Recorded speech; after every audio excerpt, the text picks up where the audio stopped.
안녕하세요. 5월 12일 종목의 제왕 시작하겠습니다. 본 방송에서 제공해드리는 정보는 투자 판단에 대한 조언일 뿐 투자 결정과 결과에 대한 책임은 투자자 개개인에게 있다는 점 알려드립니다. 그럼 오늘 함께할 전문가 화면으로 만나보시죠.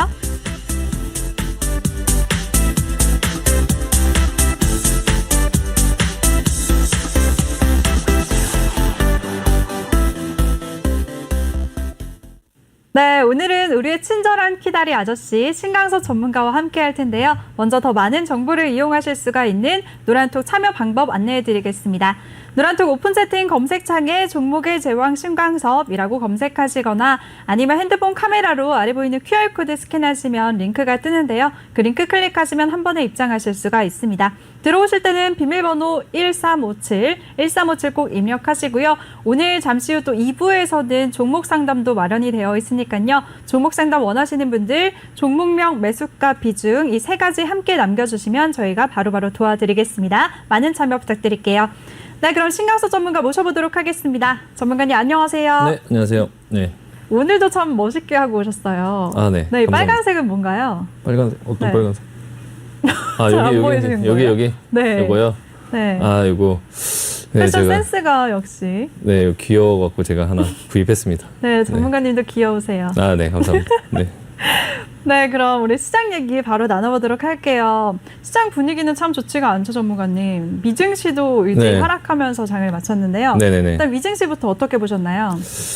미증시가 어제 변동성이 엄청 이제 심하게 움직였고, 이제 변동성이 극심하다고 얘기하죠. 그러니까 나스닥 같은 경우가 장 초반에 그 개장 전부터 급락을 하면서 한 2% 정도의 하락으로 시작을 했었는데요. 네.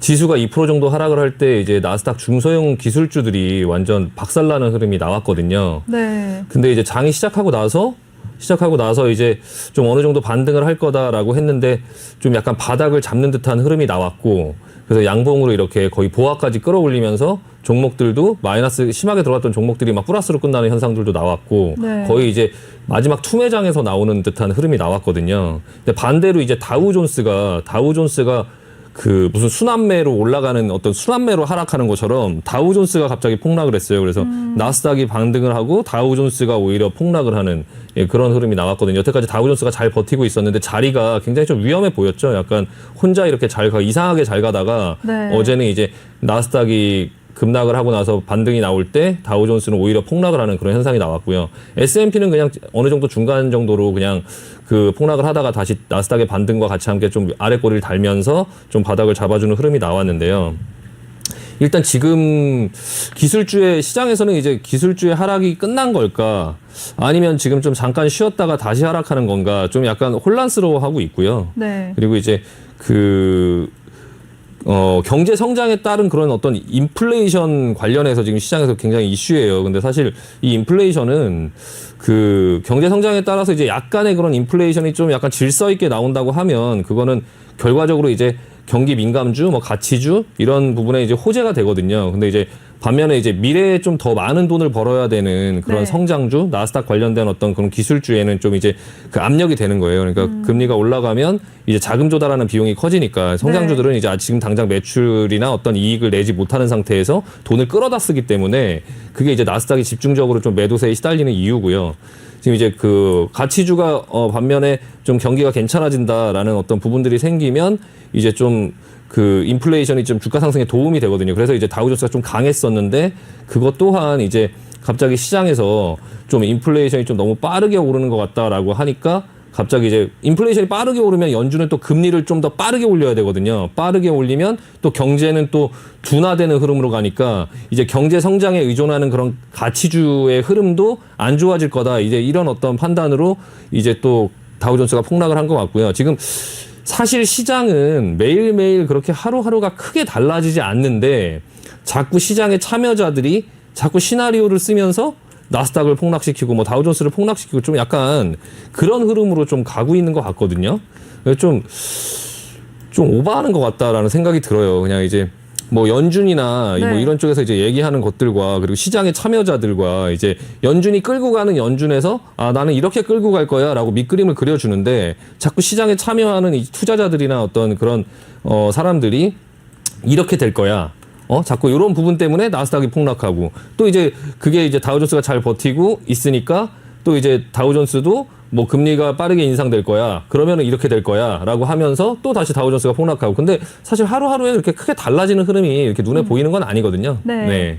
알겠습니다. 우리 신강서 전문가가 미증시에 대해서 기업의 자금 조달 문제 때문에 금리 인상이 된다면 성장주들에게는 약세를 보인다는 점도 짚어주셨는데요. 근데요, 전문가님, 네. 이게 다 인플레이션 우려감 때문이잖아요. 네네. 전문가님은 그럼 크게 걱정할 일은 아니다라고 생각하시는 거세요? 네. 이 시장에서 이제 이런 일들이 있을 때마다 인플레이션은 항상 단골적으로 뭐 나오는 얘기예요. 뭐 금리 인상, 뭐 인플레이션 이런 부분들에 대한 얘기가 이제 항상 단골로 나오는 얘기인데 좀 제가 항상 의아한 거는 이 시장의 참여자들과 어떤 그런 사람들이 이런 인플레이션이나 이런 상황들을 기존에 뭐 못 봤던 게 아니라 계속적으로 저도 이거를 계속 봤는데 왜 이 시장에서 이렇게 오바들을 하는지 좀 저는 그게 그때그때마다 좀 약간 의아해요. 그러니까 계속 시장은 반복되는 일들로 계속 일어나고 있는데 그 반복되는 일에서 왜 이번에는 다를 거다라고 생각해서 그러는 건지 뭔지는 모르겠는데 그냥 시장을 좀 혼란스럽게 만드는 것 같거든요. 네. 결론적으로는 인플레의 어떤 부분들 때문에 지금까지 제가 이 주식 이 트레이딩 이 생활을 하면서 한 번도 이렇게 시장이 막 인플레 때문에 막 이렇게 나락으로 가고 이런 거는 본 적이 없어요. 그래서 일단 금리를 인상을 할 때도 한동안 이제 오히려 주가는 상승하고 그리고 나서 이제 금리를 더 이상 인상하지 않을 때쯤에 이제 주가가 또 내려가고 경기가 둔화되니까 이제 그런 부분에 어떤 경제의 어떤 경기의 사이클에 맞춰서 주가가 큰 흐름으로 따라가는 거지 뭐 그런 자잘한 국채 금리가 상승한다고 주가가 나락으로 가고 뭐 인플레이션이 좀 발생한다고 해서 주가가 나락으로 가고 이런 경우는 사실 별로 없고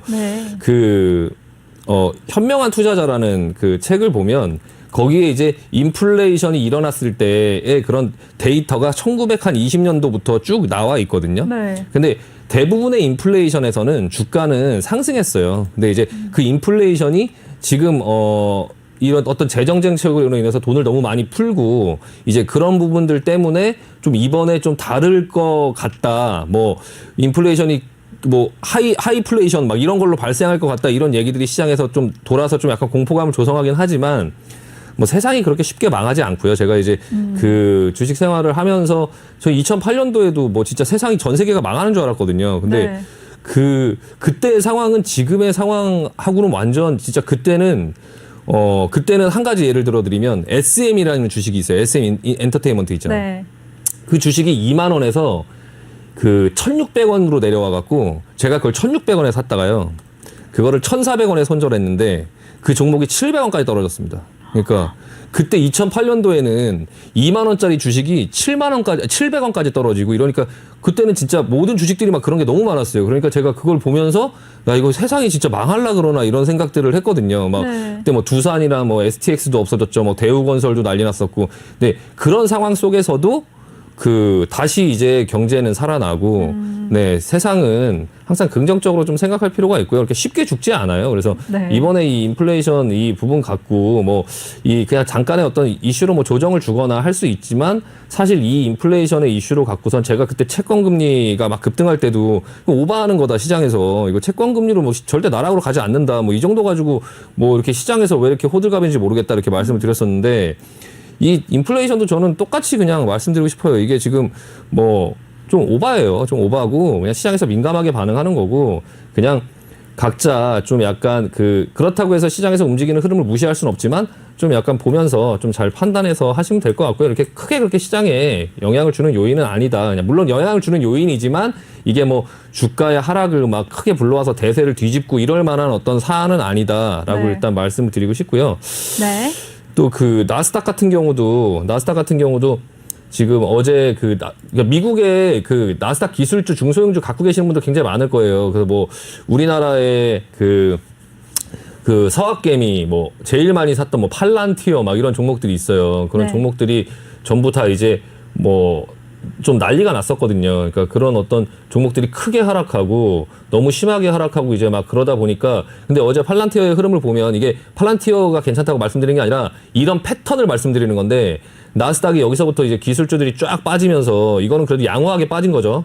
쭉 빠지면서 45달러짜리가 한 17달러까지 내려와서 반토막 이상 났는데 어제 흐름을 보면 그 지금 시장에서는 인플레이션이다, 뭐 기술주가 뭐가 안 좋다, 뭐가 안 좋다 이런 얘기가 지금 굉장히 풍성하게 나오고 있고 그 어제 같은 경우도 저희 노란톡방에서 이거 손절해야 되는 거 아니냐 이런 얘기가 최초로 나왔어요. 그래서 아니다 이거 그냥 들고 있어야 된다 했는데 어제 이 팔란티어 흐름 보면 거래량이 터지면서 개파락 떨어진 다음에 그냥 양봉으로 그냥 끝냈죠. 이거 완전 바닥 잡는 흐름이 나오는 거거든요. 근데 이것만 그런 게 아니라 제가 지난번에 말씀드렸던 뭐 슈로딩거 이것도 지금 보시면 개파락 떨어진 다음에 양봉 잡고 거래량 일반보다 터졌고 그리고 뭐 이런 벨로다인 이런 것도 지금 보면은 개파락 떨어지고 지금 이전에 이렇게 올랐다가 이렇게 크게 떨어졌죠. 기술주들이 먼저 떨어진 거예요. 그러니까 시장에서 인플레이션으로 인해서 나스닥이 뭐 하락한다 이렇게 얘기하면서 지금처럼 인플레이션이 막 이렇게 이슈가 되기 전에 네. 시장에선 종목을 미리 전부 다 그냥 아작을 내놓고 그리고 나서 지금 바닥을 잡으니까 오늘처럼 이렇게 오버하는 어떤 얘기들이 막 나오는 거예요. 그래서 개인들이 맨날 이런 거에 속아서 바닥에서 손절하고 막 이러는 거거든요. 네. 그러니까 지금 시장에서는 인플레이션 갖고 뭐 이제 대만 증시가 오늘 막 그 4% 장중에 넘게 급락을 했어요. 예, 장중에 8%까지 떨어졌다가 올라오고 막 이랬거든요. 그러니까 네. 이미 시장에서는 이렇게 종목들을 다 기술주를 아작을 내놓고 그리고 나서 이제 와서 웬 뒷북이냐 막 이런 생각이 들고요. 네. 나스닥이 지금 고점에서 한 5% 정도 하락을 했어요. 하락을 하고 아까 그 종목들이 왜 이제 이런 흐름이 나오냐면은 왜 그게 거래량이 터지면서 그게 양봉이 나오고 막 하냐면은 네. 어느 정도 시점까지 기다리고 있다. 그게 공매도를 되게 많이 쳤던 종목들이거든요. 그 중소형 기술주 스펙 관련주들 막 이런 것들이 공매도가 되게 많았었는데 그게 일단 공매도의 일부 쇼커버링이 나온 것 같아요. 그러니까 이미 벌써 많이 빠졌기 때문에 종목들이 네. 그럼 그들은 이제 수익을 많이 이미 냈거든요. 이제 이 정도에서 공매도를 쳤던 거를 여기서 사서 갚아도 네. 사실 지금 뭐 한 50% 이상의 그런 어떤 할인으로 사서 갚으면 되니까. 근데 여기서 더 기다리다가 만약에 이게 늦게 쇼커버링이 나와서 올라가는 흐름이 나오면 그 쇼커버링까지 그 물량까지 가세가 되면 이게 그 갖고 있는 사람들이 이제 손해가 커지니까 이제 공매도 쳐놓은 어떤 그런 부분에서 좀 약간 그 쇼커버링이 나온 것 같고요. 그리고 인플레이션 관련해서 이제 보면 지금 인플레이션에서 인플레이션이 문제를 일으키려면 물론 이제 구리 가격이나 어떤 뭐 곡물 가격 이런 부분도 원자재 있긴 가격이다. 하지만 네. 인플레이션이 일어났을 때 가장 대표적으로 그 인플레이션에 큰 영향을 미치는 게 뭐냐면은 네. 원유예요, 원유. 예, 원유 가격이 사실 예전에 그 1970년도 때는 그 오일 쇼크가 있었죠. 오일 쇼크. 그 오일 쇼크가 이제 시장을 나락으로 보내고 이런 부분인데 사실 인플레이션이 얘기가 나왔으면 오일 가격이 어떻게 움직이는지가 시장에서 되게 중요하거든요. 근데 오일 가격을 보세요. 오일 가격 그냥 안정적이에요. 지금 보시면 이게 오일 가격인데요. 이게 원유 가격인데 이 원유 가격이 뭐 그렇게 뭐 오버하면서 지금 움직이지 않거든요. 지금 뭐 이게 뭐 휘발유 공급이 뭐가 안 좋다 이러면서 원유 가격이 오를 거다 이런 시장의 전망이 있음에도 불구하고 원유 가격은 지금 뭐 한 65달러 정도 수준이면 이 원유를 채굴하는 그 셰일가스 업체가 그 원가가 그걸 채굴하는 원가가 50달러대예요. 50달러대. 그리고 사우디가 이제 그 채굴하는 그 가격이나 이런 원가는 사실 10몇 달러 수준인데 나라를 운영하고 뭘 하려면 한 40달러 정도 수준은 돼야 원가가 되고요. 러시아 같은 경우가 이제 좀 그 원유 좀 질이 안 좋기 때문에 그들이 한 30에서 40달러 정도 수준이 원가거든요. 한 40달러 정도 수준. 그러니까 미국이 한 50달러 정도 수준이고 셰일가스가 비용이 많이 들어가니까. 근데 지금 원유 가격이 65달러예요. 그러니까 뭐 그렇게 크게 많이 올라가 있는 상태도 아니고 지금 크게 그렇게 막 갑자기 그 천천히 오르는 부분들은 사실 시장을 그렇게 공포로 가지 않는데 이게 급등을 주는 어떤 흐름들이 나오면 그게 약간 이제 시장에 예상치 못한 어떤 흐름이기 때문에 좀 시장에서 무서워하는데요. 지금 원유 가격은 굉장히 안정적인 흐름이에요. 그래서 인플레이션에 그렇게 큰 영향을 주는 원유 가격도 사실 크게 문제가 아니다. 그리고 또한 지금 보시면 달러 인덱스예요. 달러 인덱스. 만약에 인플레이션이 온다고 하면 달러의 흐름은 약해져야 되겠죠. 네. 돈의 가치가 이제 줄어드는 거니까. 네. 그러면은 그 전부터 달러는 계속적으로 이제 내려왔어요. 내려오다가 여기서 이제 반등을 주려고 하다가 그때 고용지표가 좀 좋게 나오면은 이제 달러가 좀 강해지는 흐름으로 가려고 했었는데 고용지표가 안 좋게 나오면서 장대 음봉으로 이제 떨어졌죠. 이건 이제 고용지표의 영향이에요. 고용지표의 영향. 고용지표의 영향으로 지금 내려왔고, 그래서 어제 인플레이션 막 이런 얘기가 굉장히 시장에 화두가 됐었는데, 만약에 그게 진짜라면 달러 인덱스도 어제 급락을 했어야 돼요. 이게 다시 한번 고용지표 급락하듯이 그게 시장이 인플레이션을 몰고 온다 이런 어떤 공포감으로 시장이 하락한다 이렇다면 그게 진짜라면 그러면 이 달러 인덱스도 급락을 했어야 맞거든요. 근데 달러 인덱스도 그냥 보합 수준에서 왔다 갔다 했어요. 그래서 결론적으로는 저는 이 인플레이션 지금 얘기 나오는 것들은 네.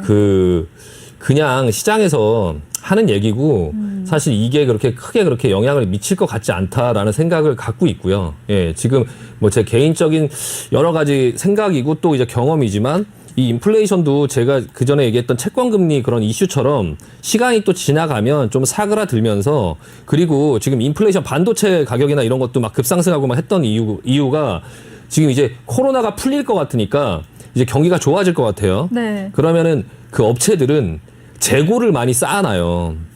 그거를 확보하려고 하는 거죠. 그래서 막 1년치, 2년치 물량을 막 서로 막 사들이다 보니까 그게 시장에 이제 반도체가 없고 막 이런 상황이 되는 것처럼 지금 그 원자재 가격들도 좀 가짜가 있어요. 그게 뭐냐면 일단 인플레이션이 일어날 거라는 기대 심리로 인해서 어떤 그런 상품 가격의 선물들을 가지고 하는 어떤 투기 수요 같은 게 좀 붙어 있을 거고 그리고 나서 이제 또 하나는 그 실제적으로 원재료를 써야 되는 어떤 이제 그 산업군에서 그 원재료를 미리 확보하려고 좀 이게 가격이 계속 오르잖아요. 오르는 게 보이잖아요. 그러면 네. 그 회사라면 어떻게 하겠어요? 미리 사놔야죠. 그렇죠. 네. 그러니까 그런 수요가 지금 있는 거고 이제 막상 진짜로 이제 그 코로나가 이제 끝나고 어떤 산업재 이제 그런 부분들이 실제 물건을 생산하고 이런 부분들의 수요가 많이 늘어나고 이랬을 때는 오히려 원자재 가격이 하락할 수도 있어요. 그때는 이미 확보한 거 가지고 만들고 더 이상 사지 않고 이제 비싸졌으니까 지금 확보할 필요는 없다. 그러니까 미리 싸졌을 때는 확보해놓고선 확보하면서 가격이 올라갔지만 이미 많이 비싸져 있는 상태에서 그걸 누가 이제 재고를 확보하려고 하겠어요. 그러니까 어느 정도의 그런 수준, 지금 구리 가격도 뭐 최고가로 가고 있고 곡물 가격도 뭐 2002년 이후에 뭐 최고가에 근처에 와 있다 막 이런 얘기를 하는데 누가 거기서 사재기를 하겠습니까? 그러니까 그 전에 미리 그런 어떤 수요들도 있을 거고 그냥 이게 꼭 그냥 앞으로 계속 오를 거다. 그리고 경기는 계속 좋아질 거다라고 확신할 수도 없어요. 제가 2008년도에도 그 경기가 좋아질 거다 해서 금리가 계속 올라가겠지. 그래서 부동산이나 이런 게 안 좋아질 거야. 이런 말도 안 되는 착각을 했던 사람 중에 한 명이거든요. 네. 근데 결과적으로 경기가 좋아지는 듯 하다가 결과적으로 어느 정도 되니까 다시 경기가 안 좋아지면서 금리를 내려야 되는 그런 상황들이 됐었거든요. 그러니까 이 금리 인상이나 이런 부분도 생각보다 되게 늦어질 수 있고요. 뭐 테이퍼링이나 이런 부분들도 생각보다는 조금 늦어질 수 있고 인플레이션 이런 부분들도 사실 생각보다 그렇게 큰 이슈가 아닐 수 있다. 그러니까 너무 그거에 너무 이렇게 너무 집중해서 그거에 너무 빠져 있을 필요는 없을 것 같아요. 네네. 네, 알겠습니다. 우리 신강섭 전문가가 중소형 기술주들은 인플레이션 불안감보다는 공매도의 일부 숏커버링 물량이 있는 것 같다라는 점과 또 실제 물가가 상승을 하려면 원자재 중에서도 원유 가격 상승을 봐야 하는데요. 아직까지는 원유가가 안정적인 흐름을 보이고 있다는 점 짚어주셨습니다. 그리고 또 금리 인상과 인플레이션 우려는 이렇게 갑자기 시장이 생긴 게 아니라 기존에 계속해서 존재하고 있던 거기 때문에 인플레이션 우려 때문에 시장이 급락하는 경우는 또 그전에는 없었기 때문에 크게 걱정할 일은 아니다. 지금 너무 과민 반응하는 것 같다라고 말씀해 주셨습니다. 이렇게 시장을 명확하게 분석해 주시는 우리 신강섭 전문가인데요. 전문가와 함께 할 수 있는 노란톡방 참여 방법 다시 한번 알려드리겠습니다.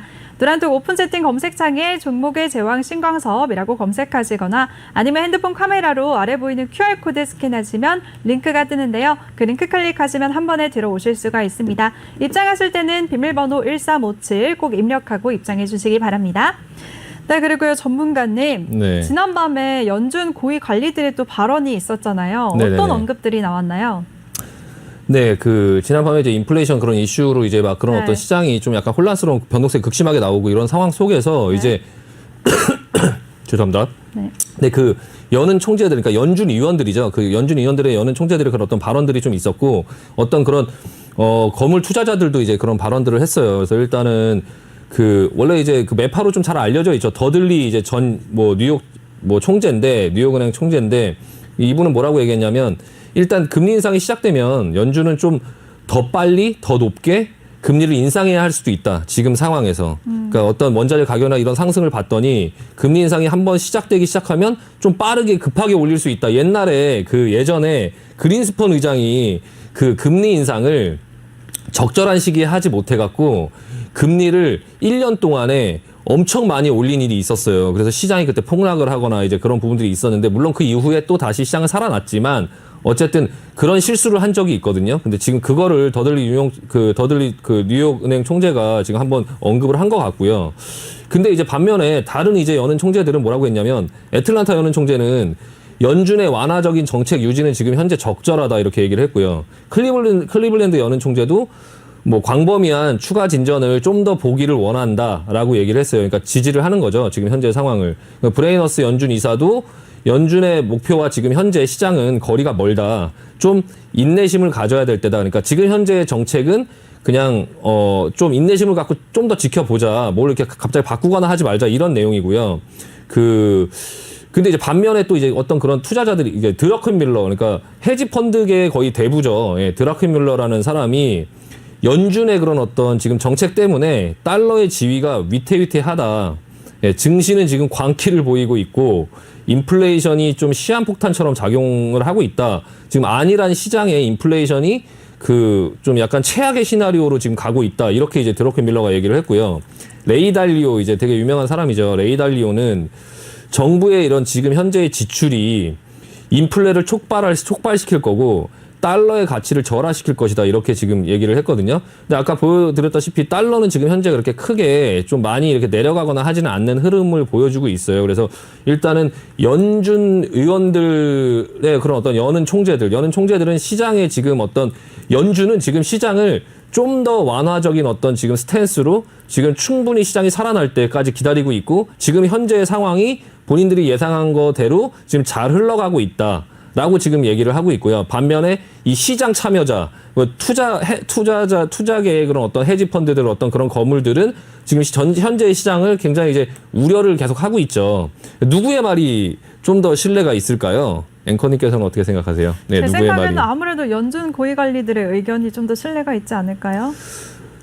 그쵸. 예, 연준의 어떤 그 정책의 방향, 그런 것들을 읽고 개인 투자자들은 네. 그 유튜브 찾아보고 그러지 마시고 연준이 하는 말들을 잘 보세요. 유튜브에 제가 이제 아까도 네. 앵커님께서 어제 DL이라는 종목을 물어보셨는데 네. 그거 시간에 사서 실적 좋다고 하는데 그거 사서 친구가 사라고 한다고, 그래서 제가 그 DL 사지 말라고 지금 그런 분위기 아니라고 얘기를 했는데. 전문가님 말 듣길 정말 잘했죠. 네, 오늘 급락했잖아요. 오늘 12% 급락했어요. 그래서 제가 그걸 보면서 뭐라고 말씀드렸냐면, 네. 아니 장님이 장님한테 훈수 두고 있다고.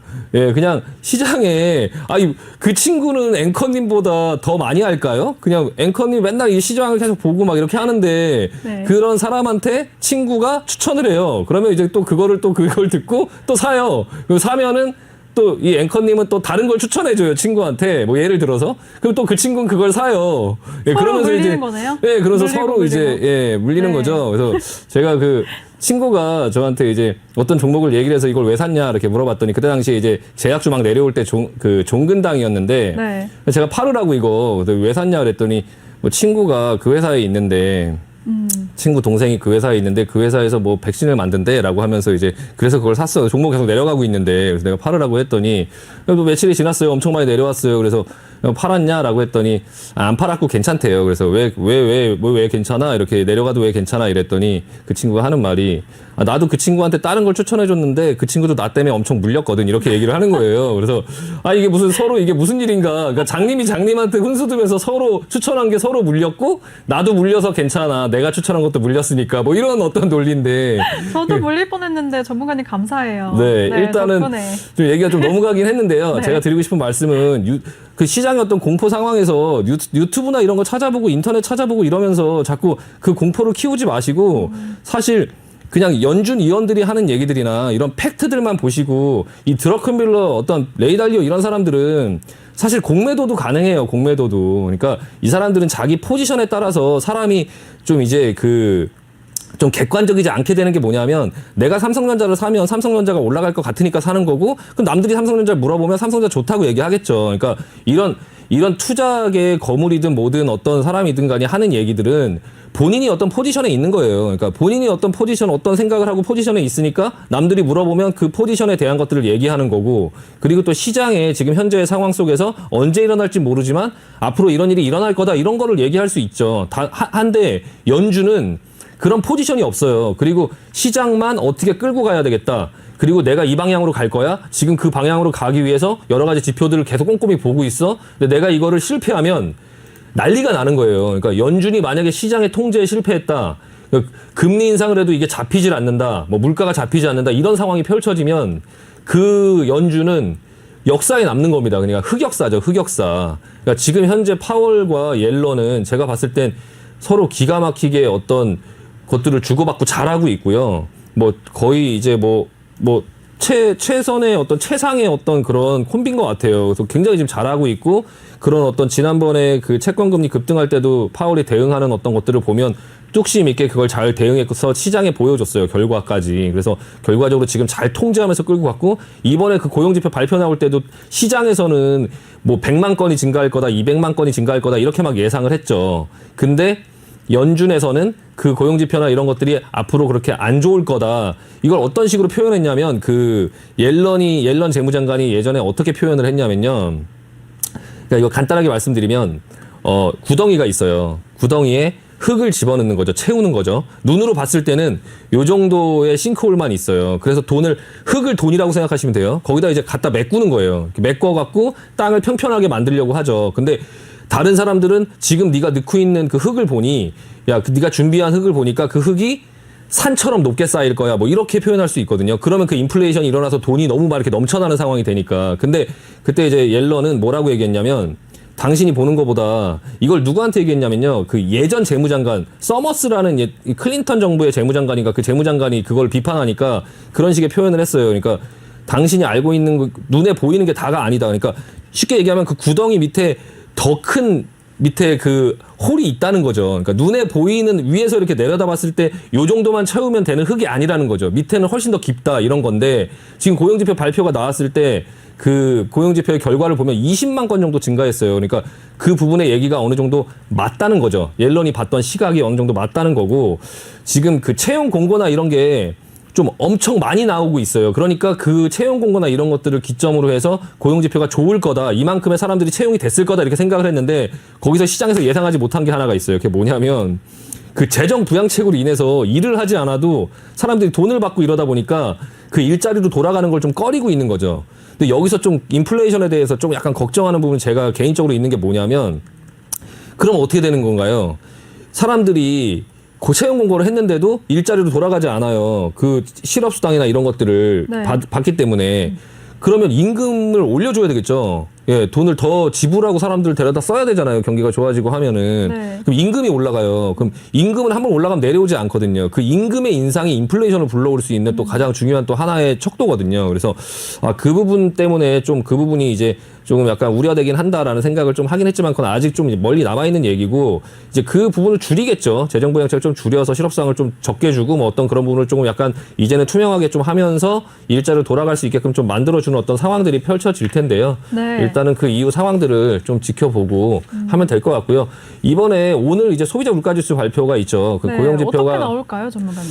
고용지표는 좀 예상치 하회하게 나왔잖아요. 네, 네. 물가지수는 당연히 높게 나와요. 당연히 높게 나올 그러면 또 거예요. 인플레이션 우려감이 더 커질 것 같은데요. 지난번에도 네. 한 2.72% 정도로 해서 지금 인플레이션 지표가 그렇게 나왔는데도 시장은 그렇게 크게 움직이지 않았거든요. 이번에 아마 시장에서 한 3.5% 이상 예상을 할 거예요. 네. 예, 그러니까 그게 나온다고 해도 사실 시장에서는 크게 문제를 일으키진 않을 거예요. 왜냐하면 연준의 파월 의장이 이게 일시적인 거다라고 미리 계속 얘기를 했고 시장에서도 어느 정도 일시적인 거라고 생각을 하고 있기 때문에 오늘 발표되는 그 물가지수가 진짜 뭐 말도 안 되게 막 5% 이상 이렇게 나오지 않는 한 어떤 이렇게 깜짝 놀라게 하지 않는 한 그렇게 크게 영향을 주지는 않을 건데 이제 그 소비자 물가지수 지표가 나왔을 때 그때 시장의 반응이 어떻게 움직이는지를 좀 볼 필요가 있어요. 그게 좀 재밌는 거거든요. 네. 그 부분을 좀 볼 필요가 있고 그 물가 지수가 좋냐 나쁘냐 이 부분보다는 사실 시장의 반응이 더 중요한 것 같아서 오늘 지표 나오고 해석하기 나서 나름이잖아요. 그렇죠. 그쵸, 이게 시장이 좋게 네. 반응을 했다가 하루 만에 또 나쁘게 악재로 작용을 했으니까요. 네네네. 네. 그 사실 지표와 주가와의 관계는 정답이 없어요. 그냥 귀에 걸면 귀걸이, 코에 걸면 코걸이에요. 그래서 시장이 움직이고 싶은 대로 해석을 해요. 그러니까 자기가 보고 싶은 걸 보거든요. 그러니까 아무리 뭐 어떤 좋은 그러니까 모든 게 다 그렇거든요. 아무리 좋은 호재라도 고점에서 호재가 나오면 재료 노출이라고 폭락을 하고요. 맞아요. 아무리 밑으로 이제 내려가 있는 주식에서 악재가 터져도요. 개파락 떨어지지만 그게 이제 불확실성 제거로 다시 올라와요.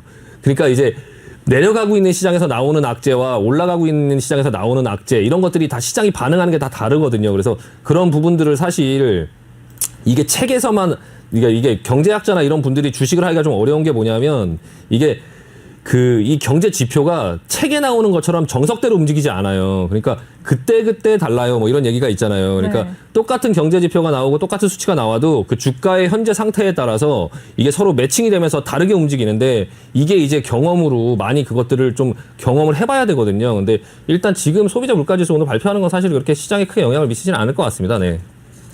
네, 알겠습니다. 우리 신강서 전문가가 오늘 밤에 발표가 되는 소비자 물가지수를 시장이 어떻게 해석하는지 그게 중요하다라고 말씀해 주셨으니까요. 밤에 나오는 소비자 물가지수도 잘 챙겨보시고 내일 시장 반응도 살펴보도록 하겠습니다. 네, 그럼 이번 시간에는 매번 시장의 또 다른 하나의 트렌드죠. 가상화폐에 대해서 전문가님이 매번 소개를 해주시는데요. 오늘은 어떤 종목을 소개해 주실 건가요, 전문가님? 네, 일단은 지난번에 네. 그 비트코인, 뭐 이더리움, 그리고 뭐 라이트코인, 그리고 비트코인 캐시, 그리고 네. 리플 이렇게 설명을 드렸는데 지금 시장에 또 이슈가 뭐냐면 이 가상화폐 좀 잡코인들 좀 정리하자 이런 게 또 어느 정도 얘기가 나오고 있어요. 그래서 네. 일단 너무 많은 코인들을 알 필요는 없고요. 제가 지금까지 얘기한 그 정도의 수준의 코인들만 뭐 아셔도 그냥 그 안에서만 매매를 해도 나머지는 어차피 게임이기 때문에 그냥 잡코인이죠, 잡코인. 뭐 그냥 거기서 또 다시 하드포크돼서 나오는 이 뭐 리플, 이더리움, 비트코인 이 세 개의 가장 이제 3대 가상화폐죠. 근데 거기서 이제 그거를 하드포크해서 복사해서 나오는 것들에서 파생돼서 만들어지는 여러 가지 코인들이 있고 그리고 그냥 뭐 어디서 나오는지 모르게 그냥 생뚱맞게 나오는 그런 코인들이 막 있는데 이제 나머지 코인들은 좀 잡코인이라고 보고 그것들만 조금 보시면 될 것 같고요. 한번 그냥 간단하게 정리를 해드리면 지금 비트코인을 거의 뭐 달러라고 칠 수 있죠. 뭐 기축통화처럼 가상화폐계의 거의 기축통화죠. 그 비트코인은 뭐 드릴 게 따로 없고 이더리움 같은 게 약간 이제 좀 진화된 가상화폐죠. 이더리움이. 예, 이더리움이 좀 진화된 가상화폐. 결제뿐만이 아니라 비트코인에서는 결제 위주로 만들어졌지만 결제뿐만이 아니라 뭐 어떤 계약서, 뭐 SNS, 이메일, 뭐 전자투표, 뭐 이런 다양한 좀 애플리케이션을 좀 투명하게 운영할 수 있는 어떤 그런 확장성을 갖고 있는 암호화폐라서 사물 인터넷 간의 어떤 뭐 결제도 가능하고 뭐 로봇과 로봇 간에도 결제가 가능한 그런 시스템을 구현할 수 있다고 하니까 이더리움이 좀 요즘에 주목을 받고 있고 지금 비트코인은 조정을 받고 있는 와중에도 지금 이더리움 차트 한번 보세요. 차트가 뭐 거의 뭐 꺾일 것 같지가 않는 옛날 초반 비트코인의 어떤 이런 상황인가? 라고 좀 약간, 이게 내려오면 살려고 했는데 내려올 것 같지 않은 모양이어서 안 내려올까봐 불안한 어떤 그런 마음이 들 정도로 이미 벌써 500만원까지 왔는데 참 이거 1000만원 가는 거 아니야? 이런 생각이 지금 들 정도로 어떤 추세 흐름이 굉장히 좋거든요. 쉽게 지금 무너지지 않고 있는데요. 그렇다고 뭐 주가가 크게 흔들리거나 이런 상황도 아니어서 가상화폐가 그냥 크게 그렇게 그냥 비트코인이 조금 조정을 받는 동안에 지금 계속 올라가고 있어요. 이더리움은. 그래서 네. 이더리움이 나중에 조정을 받을 땐 좀 한번 보려고 하고요. 지금 붙긴 좀 그렇고 나중에 좀 조정 시에 제가 어제 지난번 시간에 말씀드린 급등 시 따라가는 거 아니라고 네. 조정 시에 눌렸을 때 사는 습관을 갖자 이렇게 말씀을 드렸는데 일단은 좀 지켜보고 있고요. 비트코인 캐시나 이제 비트코인 캐시 같은 경우는 이제 채굴업자들이 이제 비트코인하고 이제 비트코인을 좀 약간 블록체인 좀 개선해서 비트코인을 좀 개선해보자. 이게 뭐 채굴을 하다 보니까 이거 너무 불편하다. 좀 이렇게 하다가 자기들이 직접 만든 거예요. 비트코인 캐시라는 게. 그래서 그 채굴업자들이 만들어서 이제 지금 그 기술 구조는 이제 비트코인하고 똑같은데 좀 블록체인을 개선해서 좀 만든 거를 이제 비트코인 캐시라고 하고요. 라이트코인, 그러니까 가볍다는 거죠. 라이트코인은 비트코인 너무 복잡하다. 이걸 채굴하고 뭘 할 때 시간도 오래 걸리고 그러니까 비트코인보다 한 4배 정도 빠르게 할 수 있다. 그리고 비트코인보다 수량도 한 4배 정도 많게 해갖고 좀 가볍게 만든 걸 라이트코인이라고 하고요. 그 것들을 지금 이제 거기서 결제를 해주죠. 페이팔에서. 물론 리플은 결제를 안 해줘요. 리플은 이제 왜 언급을 드렸냐면 많이 이제 또 하고 있고 굉장히 광범위한 거기 때문에 다만 이제 지금 현재 소송이 걸려 있다. 미국 증권거래선물위원회에 소송이 걸려 있어서 7월 2일 날 결과가 나오고 이 리플은 가상화폐가 아니라 채굴형 화폐가 아니고 그냥 이미 나와 있는 걸 지금 시장에 유통시킨 거기 때문에 그건 주식이나 증권처럼 니네는 거 세금 내고 뭐 하고 해야지 이게 지금 가상화폐처럼 채굴해갖고 자연스럽게 생긴 게 아니고 본인들이 만들어서 지금 뿌린 건데 그거를 왜 가상화폐라고 하냐 이렇게 나라에서 문제를 제기한 거고요. 그걸로 지금 소송이 진행 중인데 뭐 1,000억 개 중에 지금 한 400억 개 정도가 거래를 풀어놔서 지금 하고 있고 그 400억 개로 지금 유통이 되고 있는데요. 아직도 600억 개가 남아있어요. 잠재적인 물량이.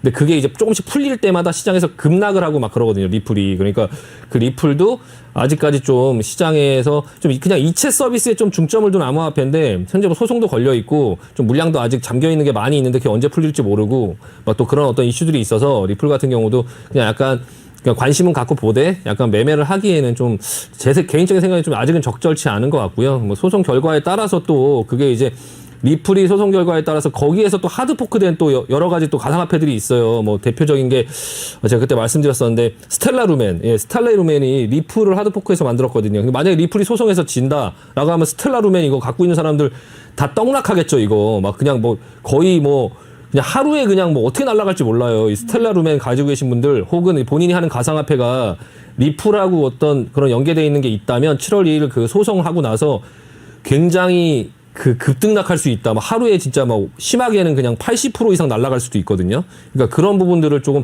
아시면서 좀 하실 필요가 있어요. 그래서 제가 좀 그런 부분을 소개해드리면서 비트코인, 그러니까 그 가상화폐를 하더라도 내가 하고 있는 화폐가 뭔지는 알고 하자라는 어떤 의미에서 그리고 이왕에 하실 거면 이런 종류의 위주로 좀 보자라고 좀 선택을 해드리려고 이제 전반적으로 좀 한번 훑어드린 거고요. 가끔 이제 앞으로는 그냥 어떤 새로운 것들을 계속 설명드리기보다는 네. 뭐 특별한 게 뭐 있으면 설명을 드리겠지만 뭐 그런 게 없으면 일단은 그냥 매일매일 조금 체크하면서 가는 수준. 그냥 주식을 할 때 약간 그냥 보조지표의 하나로 좀 당분간 지켜보자라고 말씀드렸으니까 좀 같이 체크하면서 보는 수준으로 말씀을 드리겠습니다. 오늘 뭐 대표적으로 그냥 비트코인 한번 보면 비트코인 지금 제가 지난번에 말씀드렸지만 이게 그냥 이후의 상황을 어떻게 예상하는 차트냐라고 말씀을 드릴 때 이게 다시 좀 조정을 받고 밀려 내려올 거다라고 생각하는 게 합리적이다. 이게 여기서 옆으로 기다가 다시 급등을 한다라고 보기보다는 좀 어느 정도 밀려 내려올 수 있다라고 생각하는 게 좀 합리적인 부분의 예측이다라고 말씀을 드렸었는데요. 좀 약간 조정이 좀 예상돼요. 그래서 좀 어느 정도 수익이 나신 분들은 좀 차익 실현하고 현금화 좀 하고 너무 여기에 지금 이 위에 있는 상태에서 너무 여기다가 베팅을 하지 말자라는 말씀을 드리고 싶습니다. 네네. 네, 알겠습니다. 오늘은 우리 신강서 전문가가 그동안 소개해주신 코인들을 다시 한번 정리해 주셨습니다. 그리고 코인 거래를 한다면 이더리움을 현재는 너무 고점이니까요. 부담스러우니까 어느 정도 조정이 받았을 때 접근하자라고 말씀해 주셨습니다. 이렇게 주식뿐만 아니라 가상화폐까지 깔끔하게 정리해 주시는 우리 똑똑한 신강석 전문가인데요. 전문가와 함께 할 수 있는 노란톡방 참여 방법 다시 한번 안내해 드리겠습니다. 노란톡 오픈 채팅 검색창에 종목의 제왕 신광섭이라고 검색하시거나 아니면 핸드폰 카메라로 아래 보이는 QR코드 스캔하시면 한 번에 들어오실 수가 있는데요. 입장하실 때는 비밀번호 1357 꼭 입력하고 입장해 주시기 바랍니다. 네, 그럼 오늘 우리 시장 얘기 한번 나눠보도록 할게요. 네. 전문가님, 우리 시장 이번 주 월요일은 분위기가 좋았는데 그 네. 이후로는 이틀 내내 하락장이에요. 네네. 어떻게 보셨나요?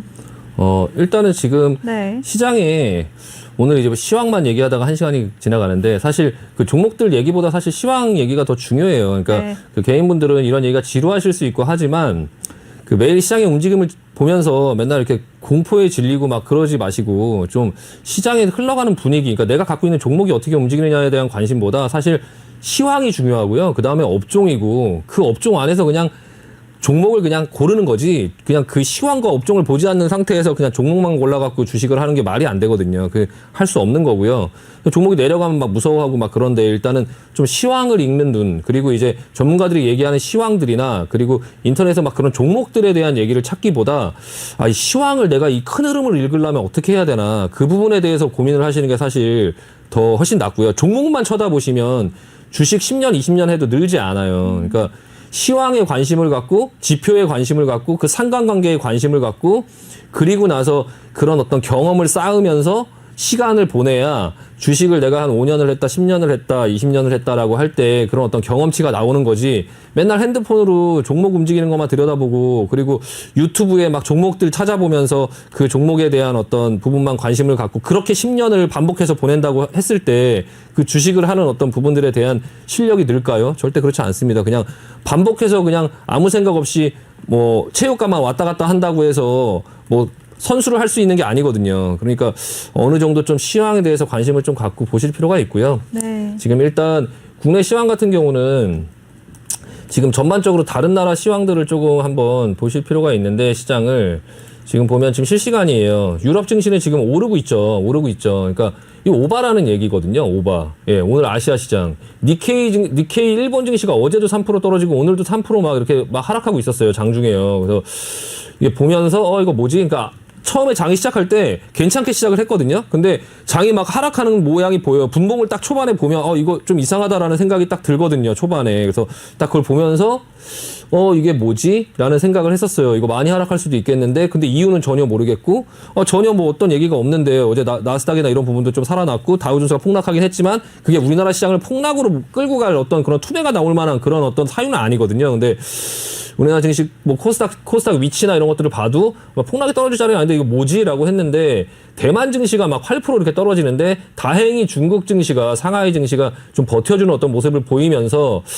이거 대만 이 쪽에서 약간 좀 뭔가 약간 장난을 친다라는 생각이 들었어요. 좀 이거 오바다. 그러니까 대만이 하락한 이유는 뭐 코로나가 확산됐다. 그리고 기술주가 하락했다. 그러니까 뭔지를 모르는 거예요, 시장에서도. 그러니까 그냥 이 이유 저 이유를 막 갖다 붙이는 건데 사실은 좀 그냥 오바를 한 거죠. 그냥 그 매물을 불러오고 시장이 8%가 전체 시장이 8%가 하락하면요. 종목들은 20% 넘게 하락하는 종목이 수두룩해요. 지수가 8% 떨어진다고 생각을 해보세요. 그러니까 코스피가 만약에 8% 떨어진다라고 생각을 하시면 8%면 하루에 거의 300포인트 정도가 날아가는 건데 그렇게 떨어지잖아요. 그러면 종목들은 20% 넘는 게 수두룩하거든요. 그런 게 오늘 지금 대만에서 벌어진 거예요. 그래서 네.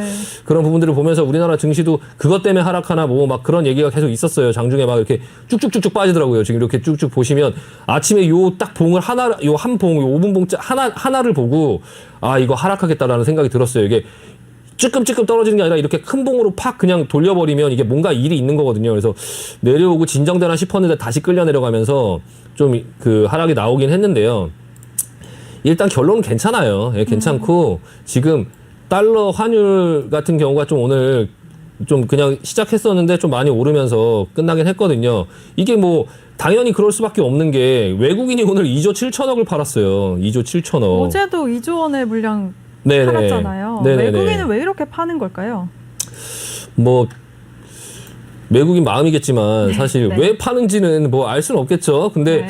일단 개인들이 지금 이제 한 3조를 샀고 외국인이 지금 3조를 팔았고 근데 외국인이 약간 선물까지 동반 매도하고 코스닥까지 뭐 1,600억 팔고 완전 그냥 쌍끌이로 막 그냥 다 내던졌는데 네.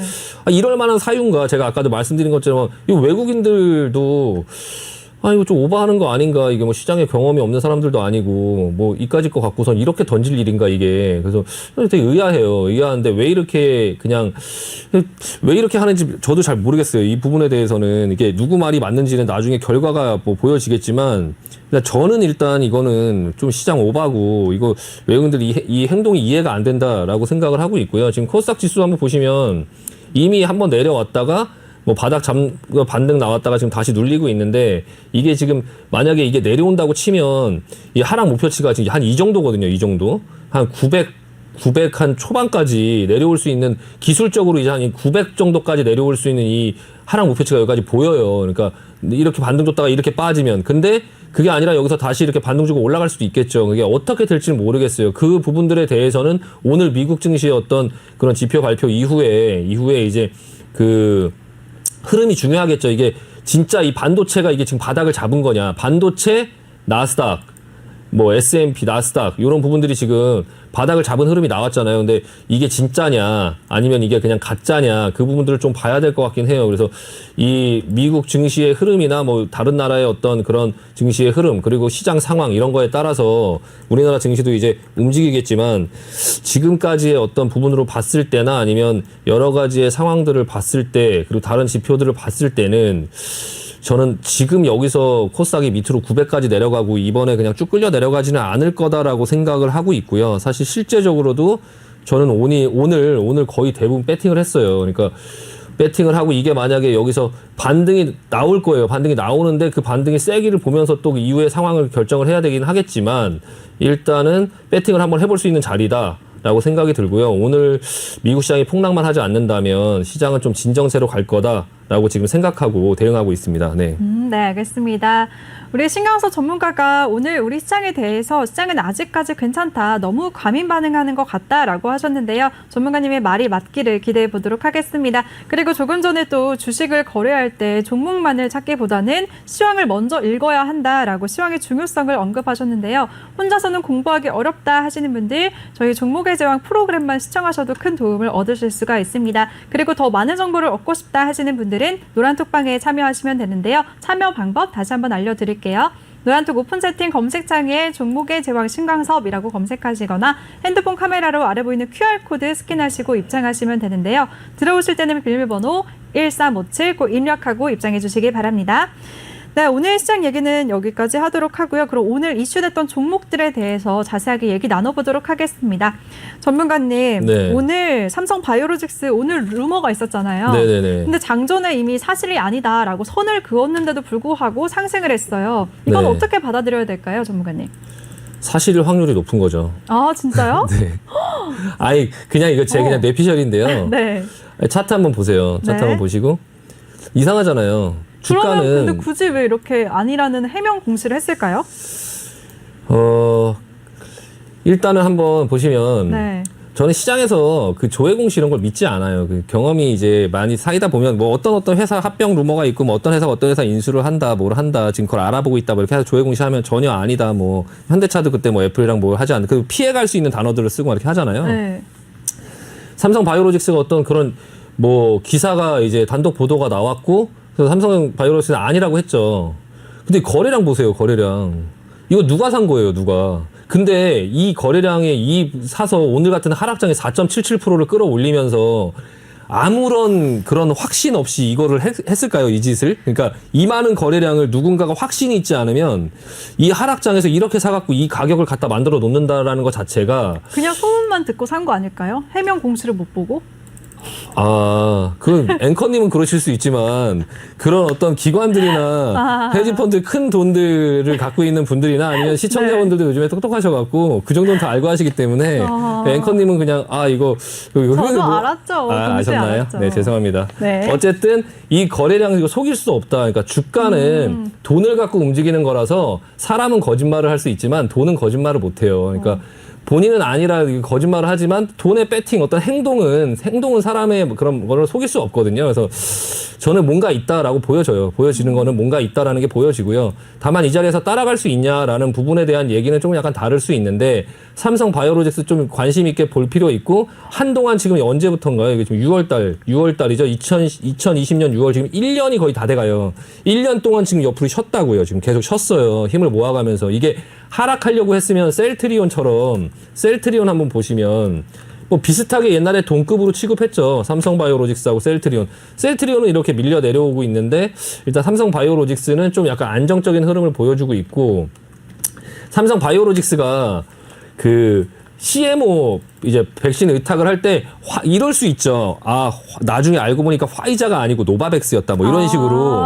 그러니까 그런 거예요. 그러니까 제가 화이자가 사실이다 이게 아니라 지금 얘는 화이자는 아니다라고 한 거예요. 근데 화이자가 아니고 뭐 노바백스다 아니면은 뭐 전혀 뭐 하지 않았던 뭐를 계약해서 뭐 그쪽에서 뭐를 이걸 자체 생산한다 뭐 이런 거. 그러니까 노바백스가 우리나라에 뭐 이렇게 계약을 해서 우리나라에서 자체적으로 만들어서 생산한다 뭐 이런 얘기가 있어요. 근데 이제 그런 어떤 부분에 뭔가 이슈가 있는 거예요. 그래서 좀 약간 관심을 갖고 볼 필요 있고요. 네. 뭐 만약에 시장이 좀 안정되고 뭘 하면 이 흐름 옆으로 이렇게 이 자리를 지켜주기만 한다고 하면 이 80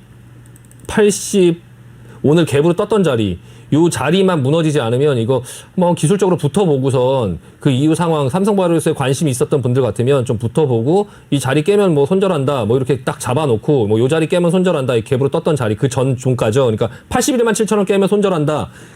거기까지 내가 내려와도 계속 사겠다라고 생각하고 그리고 와서 대응해 보실 수 있습니다. 한번 붙어볼 만해요. 네. 오, 네, 좋습니다.